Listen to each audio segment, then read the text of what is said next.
this is my dog. Don't say your dog's better than mine. Them's fighting words, right? This one. This is the best one. She would totally help guide me across the river in the afterlife, for sure. There's a famous archaeological site called the White Dog Cave, and that was found in the Kayenta area of Arizona. What was found inside was evidence of habitation from people of the Basket Maker II era. Basket Maker II is from the time frame about 500 BCE to about 500 CE. These were the people who began the Pueblo period.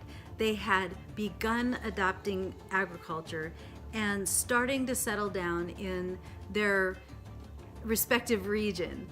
And what was found in the White Dog Cave was burials. They found people buried under the surface of this home, the cave that people lived in. And what was really interesting about that and how the cave got its name is there were dogs in the burials. And surprise, surprise, one of the dogs was white.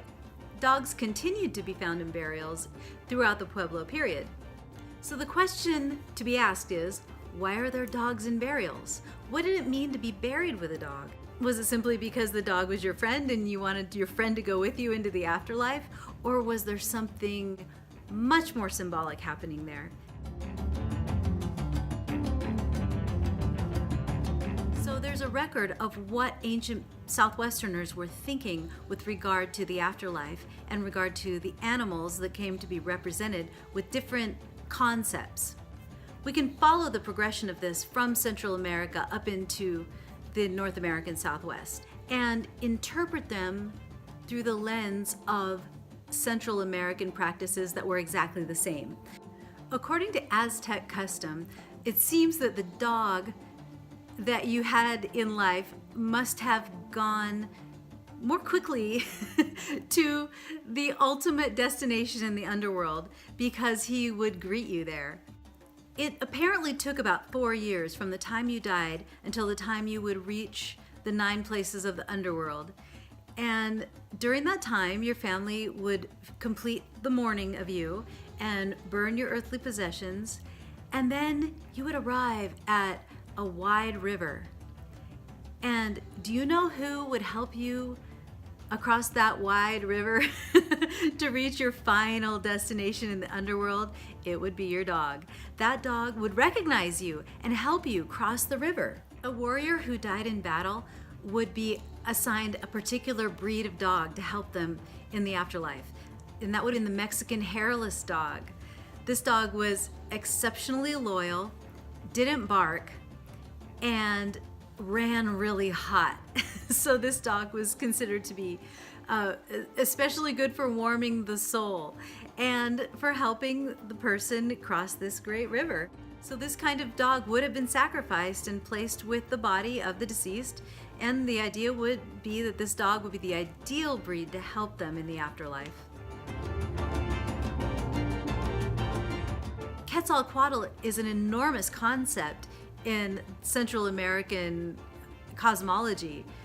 And then Xolotl has an equally important role to play in the sky-watching philosophy of the Aztec. This mythical character of Xolotl is usually represented with a dog's head and sometimes as a whole dog's body. The main thing is that he represents ideas like death and the underworld. The name Quetzalcoatl can be translated as the sacred twin. And this refers to him being the twin of Xolotl. Quetzalcoatl is Venus as the morning star, and Xolotl is Venus as the evening star. What I think is really kind of interesting, and as a side note to this topic, is this character of Anubis, who is an Egyptian character who's also represented with a dog's head and also represents death. A little nod to diffusionism, which we won't get into here. So there you have my interpretation of what could have been happening amongst the ancient Southwesterners when they were being buried with their dogs. If you liked this video and you thought it was fun, please like and subscribe. And when you subscribe, press the little button that helps you get notified when new videos pop up.